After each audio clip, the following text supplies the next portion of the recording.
In this video, I will show you in a quick and practical way how to work on GitHub to manage projects and code in an organized way. First, go to the GitHub website and sign into your account. If you don't have an account yet, you can create one for free using your email.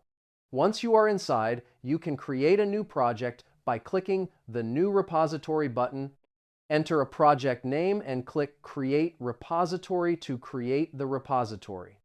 Next, you can upload files to GitHub directly through the website or by using Git on your computer.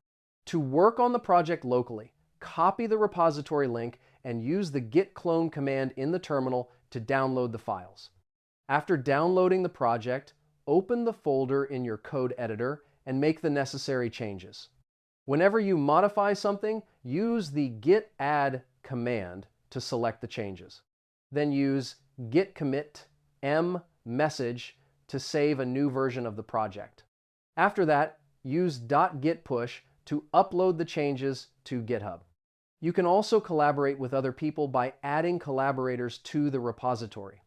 GitHub allows you to track changes, manage project versions, and collaborate efficiently. Over time, you can also use features like branches, pull requests, and issues to improve your workflow. And that's it. Now you know how to work on GitHub easily and efficiently. Save this video so you can check it again later if needed.